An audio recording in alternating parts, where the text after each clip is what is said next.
All right, welcome, Marlee Matlin and Shoshana Stern, the subject and the director of a wonderful documentary that's playing here at the festival. Marlee Matlin, Not Alone Anymore.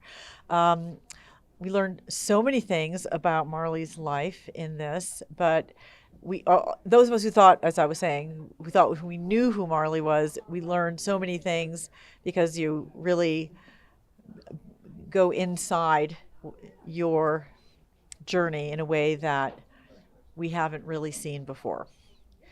So let's start with Marlee as the first deaf person to win an Oscar for Children of a Lesser God. It's one of the main things people know about you, and at the other end, people know about CODA. Why did you want to tell your story as a documentary now?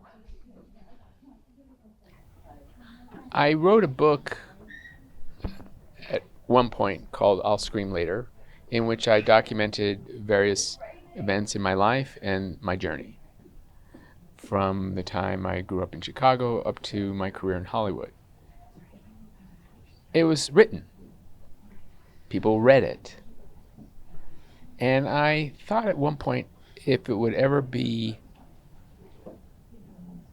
signed on a screen, and I knew there was much more to my story than what was written in the book. And I also knew that it had to be told visually.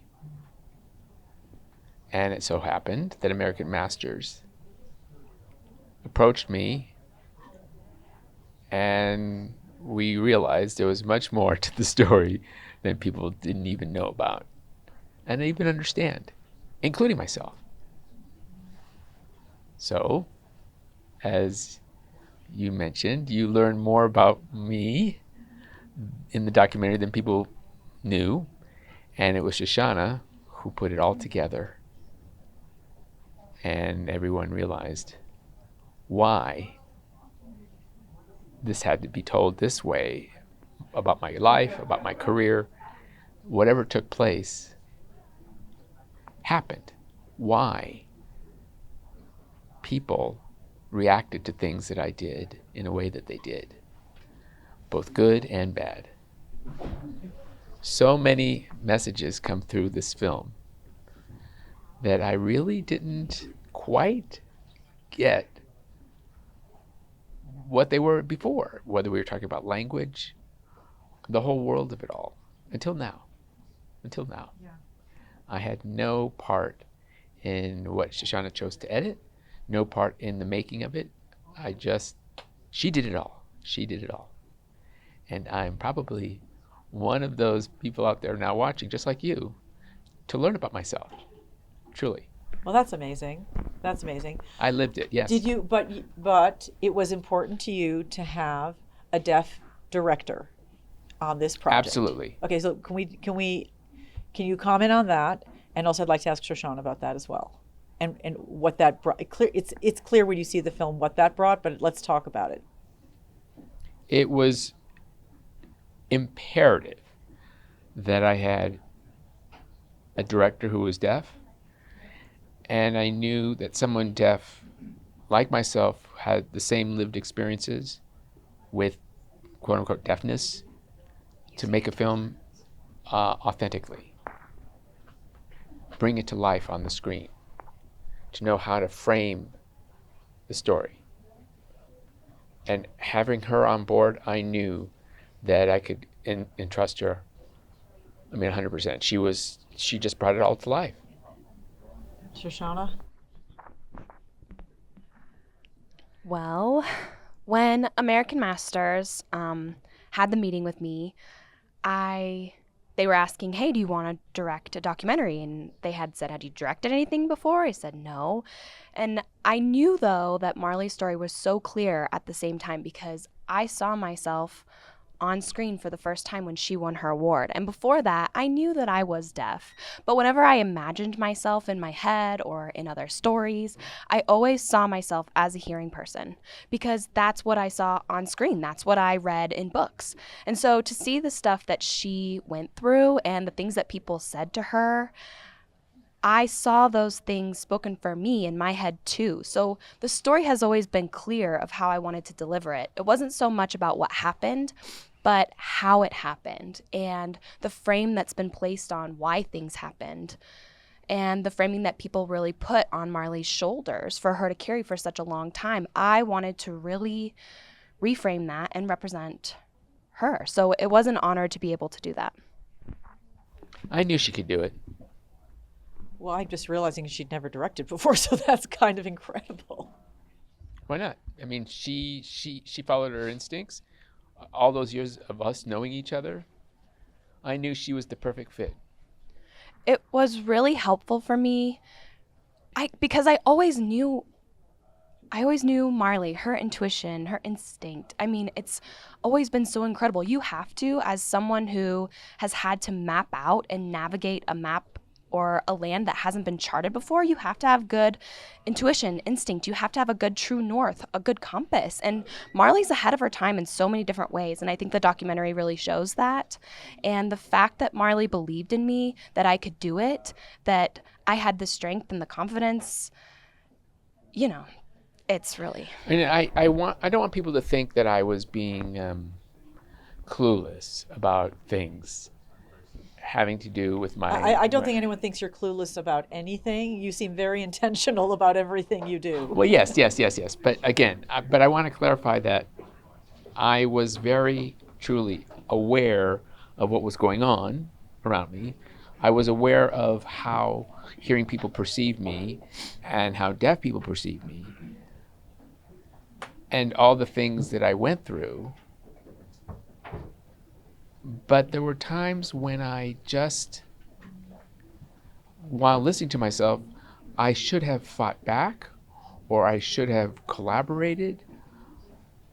And that, I think, it's, in the film you'll see that where I just decided to, should I make noise with the community that's deaf? Should I push them aside? Should I, collaborate with the hearing community? Choices were extremely important for me to make, depending on what I did, whether I was making choice. I was really pulled in both directions. And it was confusing to me. But that's, I guess, part of growing up. It's part of trying to discover who you are. So, for me, the whole issue was about accessibility, and it was important, and I'm glad that Shoshana took the opportunity to see that and really was so aware that I needed accessibility. So, again, I fought for it because I wanted closed caption, for example. I wanted to watch films. I wanted to watch television. So I did what I could for me, too. But then it turned out for everybody. Yes. That's what I The wanted rest is to... history. Sorry, that's what I want to ask you about, Marlee, is the title that you say, I'm not alone anymore. It's really, the subtext of that is like immediately deeply emotional. And if you watch the film, it becomes clear is how much you did feel alone in so many of the milestones of your journey where you had to make choices, decide to go public, whether that was having to do with the sexual abuse that you experienced, or whether that was coping with a decision to speak aloud at a public, at the Oscars that got blowback. And you say, and it's so stunning, that you felt alone and you were alone at those moments as you were making history in a way.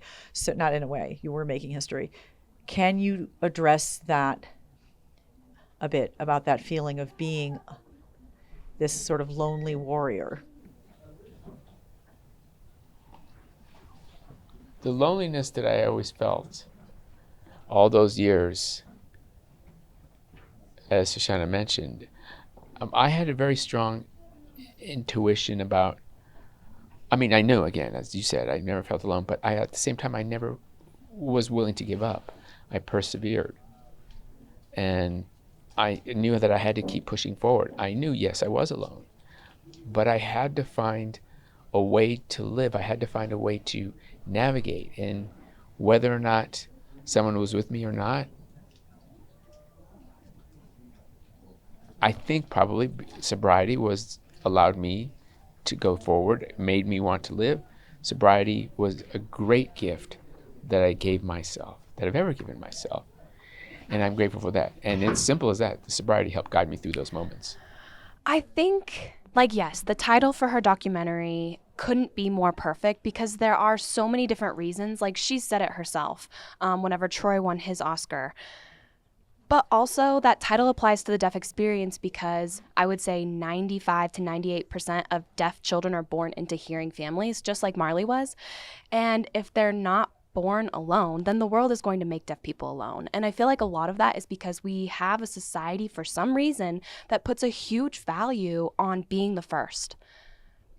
And so a lot of people who like accomplish things are like, oh, wow, you were the first. Like Marlee's been called that so many times, being the first deaf director in the DGA. We had that in the film, but like first also means alone.